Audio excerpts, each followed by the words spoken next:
Radio Publique Africaine.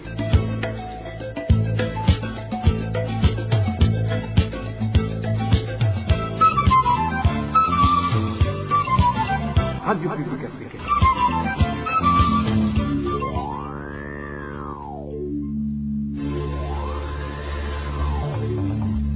C'est le moment de suivre le journal parlé en français. À la présentation, Émile Nivasumbo. Nous sommes le 6 août 2023, les titres de ce journal. La police pointait du doigt dans des actes de rançonnement des conducteurs de mototaxi à Rwanda. C'est dans la province Makamba, les détails à suivre tout à l'heure. Et le gouvernement devrait d'abord indemniser ceux qui ont de faibles moyens. Certains citadins s'insurgent contre la mesure du ministre des Infrastructures de construire des maisons suivant la vision 2040-2060. À la fin du journal, nous vous parlerons d'un réfugié burundais qui a créé une nouvelle plateforme de communication très importante pour les communautés. Le développement des titres, c'est tout de suite. Je vous le disais en titre, les conducteurs de mototaxi de Rwanda en commune Vugizo, province Makamba, accusent le commissaire de la police communale et le chef de poste de cette localité de Rwanda de les rançonner. Ces motards indiquent qu'au départ, les policiers cherchent des prétextes pour les arrêter et confisquer leurs motos. Les détails avec Elvis Nyomungere. Ces conducteurs de mototaxis de la localité de Rwanda, en commune Vugizo, dénoncent le comportement du commissaire communal de police qui les soutire de l'argent en connivence avec le chef de poste de la police de Rwanda.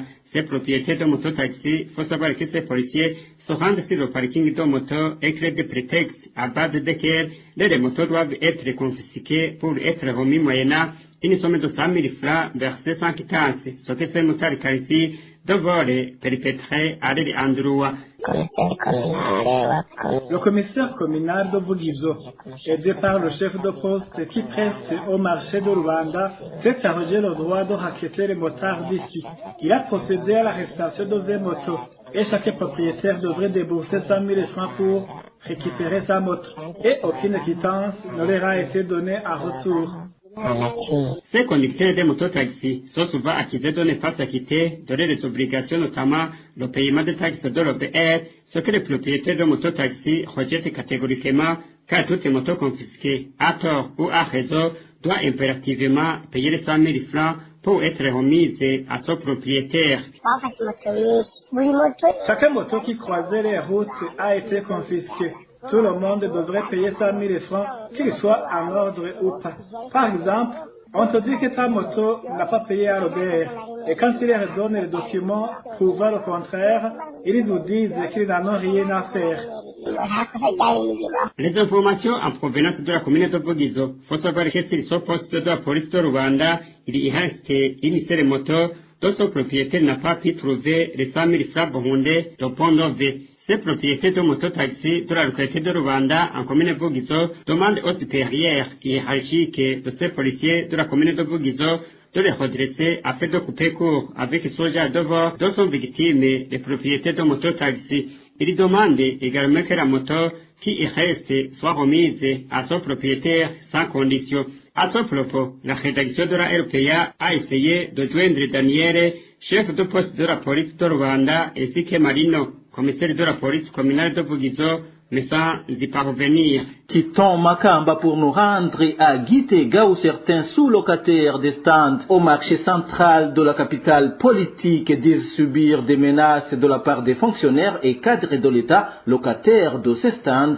Ces derniers demandent aux sous-locataires de dire qu'ils travaillent pour eux lors d'un éventuel contrôle. Le président de la République a récemment ordonné que les stands des marchés reviennent de droit aux commerçants présents sur terrain. Le point avec Emmanuel Nyungeko. Certains commerçants, fonctionnaires et cadres de l'État de Gitega ont des stands en location au marché central de Gitega. Et depuis récemment, ils font des menaces à leurs locataires en leur intimant l'ordre de ne pas avouer qu'ils louent ces stands, mais plutôt de dire qu'ils travaillent pour leurs patrons, propriétaires des stands illégaux. Ces derniers ont plusieurs stands, plus ou moins 10 stands pour chacun, un stand pouvant être loué à 100 000 francs, voire plus, du moins selon son emplacement stratégique. Il y a ceux qui sont loués même à 300 000 francs et plus par mois. Ainsi, depuis que le président de la République, Évariste Ndayishimiye, a ordonné que le locataire d'un stand dans chaque marché soit désormais son propriétaire, il est attendu un travail de contrôle des stands au marché central de Gitega.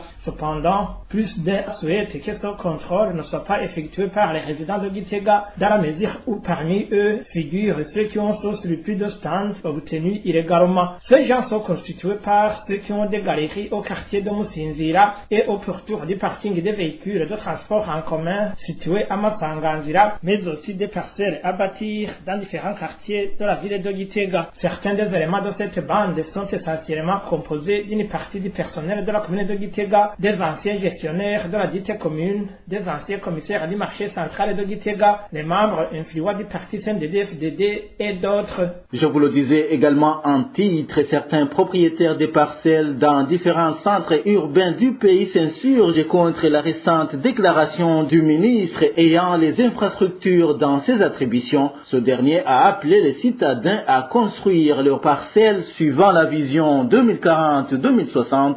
Selon eux, si le gouvernement avait besoin de terre pour la réalisation des projets de développement, il devrait d'abord indemniser ceux qui ne sont pas capables de bâtir selon le plan exigé, suivait certains citadins qui se sont confiés à la RPA. En tant qu'habitant de la mairie de Bujumbura, nous avons accueilli avec consternation les propos du ministre Dieudonné Dukundane en charge des infrastructures. On se préparait à débuter les travaux de construction et on nous a dit que nos terrains vont être octroyés à des entrepreneurs. Oui, on comprend que le pays a besoin des investisseurs, mais est-ce qu'ils doivent vraiment nous dépouiller de tout? Quel genre d'investisseurs qui ne sont pas capables d'acheter leurs propres terres au prix du marché actuel? À l'époque du président Bagaza, les expropriations se faisaient, mais les gens ne se plaignaient pas car ils étaient indemnisés et dédommagés à hauteur de ce qu'ils ont perdu. On leur construisait même de belles maisons et ils s'enrivissaient énormément. Nous n'avons pas encore oublié les gens qui se sont vus déposséder de tous leurs terrains pour que le palais présidentiel d'Inhale House y soit érigé. Jusqu'à aujourd'hui, ces gens n'ont toujours pas été indemnisés. Alors, nous avons peur que ce ne soit finalement une stratégie visant à voler les habitants et nous allons nous y opposer et contester avec toute l'énergie possible.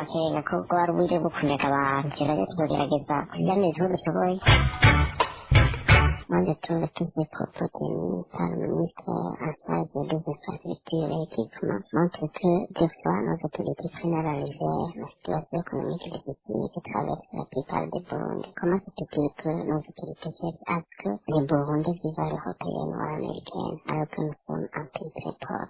Moi, je ne suis pas contre le développement, mais tout doit se faire étape par étape, en tenant compte des différents niveaux de vie de la population. Que personne ne soit chassé parce qu'il n'a pas pu bâtir sa maison à l'image du plan militaire, sinon c'est une injustice. C'est une décision indigne à la population car tous les gens n'ont pas les mêmes moyens pour construire. Tous les gens ne peuvent pas être au même pied d'égalité. Donc, cette décision vient de violer le droit de l'homme à ses moyens. Donc, l'État devra songer aussi à la vie de la population comme il songe à la vie de ces gens aux moyens un peu plus élevés. Il faut qu'on ait des villes qui cadrent avec le moment. Il y a aussi les gens qui ont des parcelles non bâties parce qu'ils ont beaucoup de parcelles. Beaucoup de gens ne sont pas parvenus à bâtir les parcelles. Raison pour laquelle, si la mesure du ministre serait exécutée, donc ça serait bon. Ceux qui ont beaucoup de parcelles, qui ont bâti certaines parcelles et ont laissé d'autres. Mais elle peut avoir la spoliation de parcelles d'un groupe quelconque, mais d'autres groupes n'ont pas les moyens pour bâtir. Donc l'État va se cacher derrière la mesure pour s'accaparer des parcelles de ce groupe de gens. Dans un instant, nous parlons société. RPA. Dans nos séries de reportages sur les conditions de vie des Burundais dans cette période où nous assistons à la montée en cascade des prix des produits de première nécessité, nous nous sommes entretenus avec les étudiants de l'université du Burundi. Ces étudiants disent qu'avec le peu d'argent de pré-bourse qu'ils perçoivent, ils survivent à peine à cause de la cherté de la vie. Eric Nionzima nous en dit plus. Les étudiants de l'université du Burundi se lamentent que la situation va encore s'empirer vu la somme très minime du pré-bourse octroyé par le gouvernement, alors que les prix des produits de première nécessité ne cessent d'augmenter. Le montant du pré-bourse est de 60 000 francs par mois, mais très souvent il est octroyé aux étudiants après 3 mois de retard au plus. Pour que l'on puisse bien comprendre la vie menée par ces étudiants, on les diviserait en 3 groupes. Ainsi, le premier groupe est celui des étudiants hébergés dans les campus de l'université.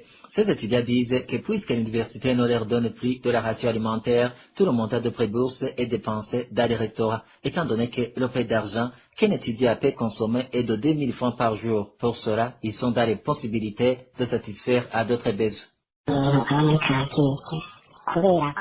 Un étudiant qui vit dans le campus mange au restaurant puisqu'il n'est pas nourri au campus. C'est-à-dire que le dernier plan, le moins cher, est de 800 francs. S'il veut manger de la pâte, il paie 1000 francs. Et si par jour, il consomme 2000 francs. C'est-à-dire que le pré-bourse de 60 000 francs est dépensé pendant 30 jours. Et cela sans avoir ajouté que l'étudiant aura besoin d'acheter des syllabus et des feuilles pour prendre des notes. Le deuxième groupe est celui des étudiants qui vivent en dehors des campus de l'université, qui louent des maisons. La vie n'est pas aussi facile pour eux car, même si 5 étudiants peuvent louer une petite maison, l'argent qu'ils utilisent pour la ration n'est pas moindre, vu que les denrées alimentaires sont très chères. Donc, qu'il ne leur reste rien dans la petite somme de pré-bourse que le gouvernement leur donne. La dernière maison, la plus simple de le sol, n'est pas même cimentée, est louée à 50 000 francs et vous pouvez l'habiter à 5 étudiants. Vous comprenez que 10 000 francs est déjà dépensé. Vous pouvez manger 2 kilos de farine de maïs pour 2400 francs en ajoutant l'argent pour acheter des haricots, de l'huile, etc. Donc, l'étudiant dépense la même somme d'argent que celui qui va manger au restaurant. Le troisième groupe des étudiants de l'université du Burundi qui sont hébergés dans des familles éprouvent les mêmes difficultés pour vivre avec le dit pré-bourse, du fait qu'ils dépensent au moins 1200 francs par jour pour se déplacer en allant étudier, sans oublier qu'ils doivent contribuer pour la ration dans ces familles qui les ont accueillis.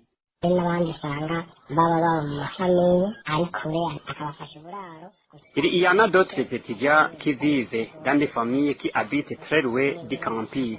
Et souvent, les familles t'hébergent, mais te disent de contribuer dans la ration quand tu perçois le pré-bourse.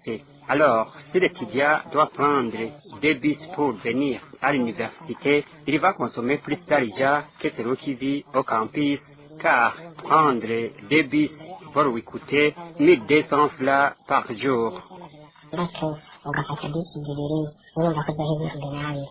À cause de cette vie pénible, ces étudiants font savoir que ce qu'ils peuvent font de petits boulots, à savoir travailler comme sentinelle ou serveur dans les cabarets ou encore vendre des cartes de recharge pour les compagnies de télécommunications. Par conséquent, ils ne peuvent pas bien suivre les cours et avoir de bons résultats en classe, étant donné qu'il est impossible d'étudier le ventre vide.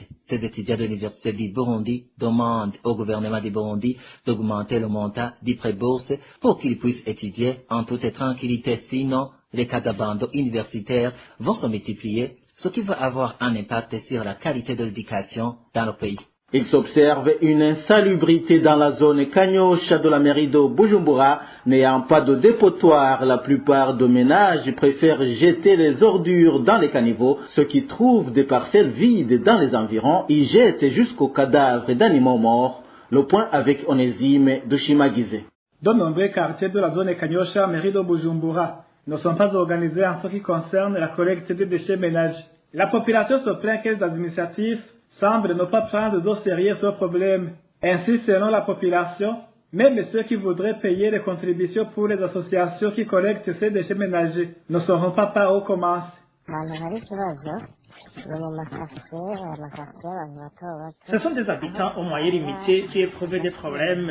Les dépotoirs ont été improvisés ici et là, à l'intérieur même des quartiers. Tout cela parce que les organisations qui sont chargées de la collecte des ordures ne sont actives que dans les quartiers des riches, des quartiers viabilisés comme Moussama, Yabougete et Gissio. On dirait qu'on leur a interdit de travailler à l'intérieur des quartiers modestes. Comment alors les gens peuvent cotiser alors qu'il n'y a aucune association qui s'en occupe dans nos quartiers? Même l'administration ne s'en occupe pas.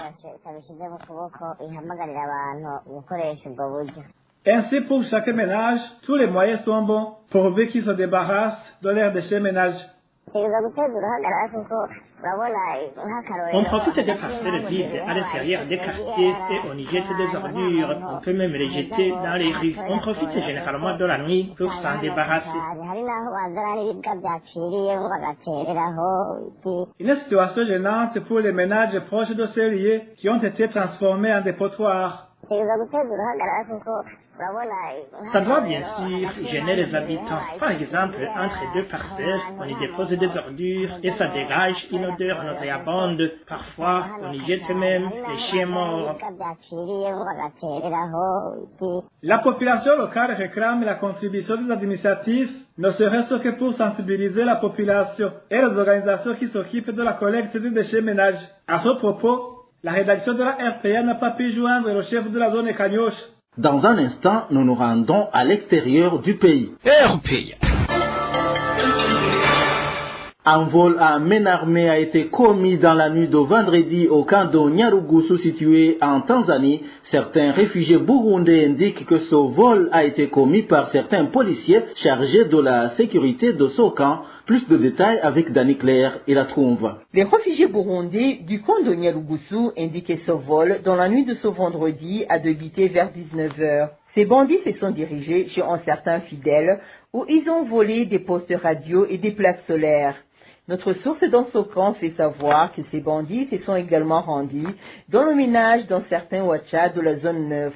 Ils ont menacé sa femme avec une arme et Wacha a été sérieusement tabassé. Là aussi, ils ont volé des postes radio et des habits. Ces voleurs se sont par après dirigés chez un certain Mando où ils ont volé des objets dans sa maison et une somme d'argent estimée à 500 000 shillings. Selon toujours notre source, les victimes de ce vol sont tous des commerçants. Les réfugiés de ce camp de Nyarugusu font savoir que ces bandits sont certains policiers chargés de la sécurité dans ce camp. Les objets volés ont été chargés à bord de leur véhicule sans rien à craindre. Ces réfugiés estiment que c'est une stratégie de les contraindre de rentrer dans leur pays. Rendons-nous au Rwanda pour clore cette édition. Un réfugié burundais résident à Kigali a mis au point une nouvelle plateforme de communication utilisée par différentes communautés. Ingénieur Jean-Marie Vianney Irinimbabazi explique le rôle de ce nouveau logiciel appelé Iwachu Box qui offre la possibilité d'envoyer un message à un grand nombre de gens, que ce soit au niveau des établissements scolaires, des hôpitaux ou des entreprises. Iwachu Box est une plateforme de messagerie principalement composée de 3 services, tous en messagerie de masse. Il s'agit donc de bulk en SMS, bulk en message WhatsApp et bulk en email. Et tout ça, c'est pour faciliter l'envoi d'un seul message à plusieurs sous-traitants. Iwachu Box apporte une solution durable aux écoles qui veulent communiquer massivement des parents, par exemple, à propos de la date de réunion, de la date limite de paiement des frais de minerval de scolarité. Il apporte également la solution aux hôpitaux, aux organisations, aux universités qui veulent régulièrement communiquer et mettre à jour ses étudiants. Iwachu Box apporte également une solution durable et particulière aux entreprises et sociétés commerciales qui veulent lancer des campagnes de marketing ciblées à leur audience, parce qu'il permet la création des campagnes répétitives conformément au paramétrage choisi. Iwachu Box est directement accessible sur le web juste en tapant dans n'importe quel navigateur iwachubox.com.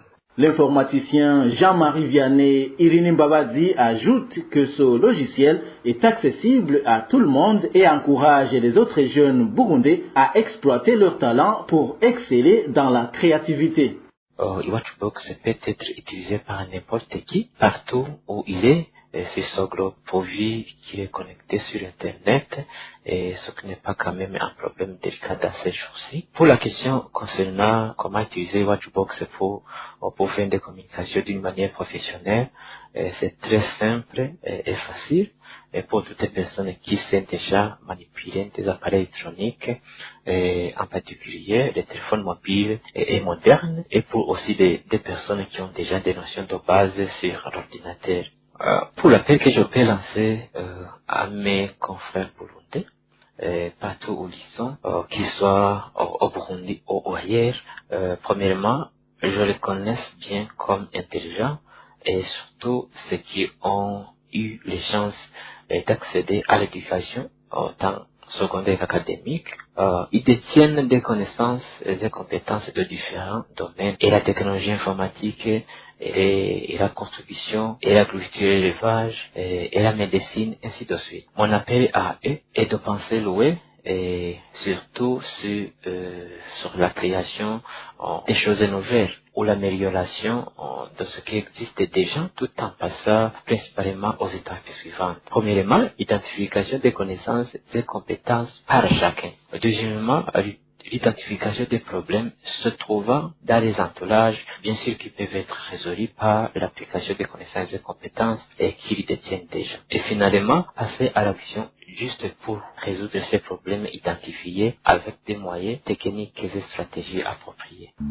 Voilà, c'est par la voix de Jean-Marie Vianney Irinimbabazi, ce réfugié burundais qui a mis au point une nouvelle plateforme de communication, que nous mettons un point final au journal du 6 août 2023. Merci à vous tous qui nous avez suivis. À la présentation, c'était Émile Niwasumba. Au revoir.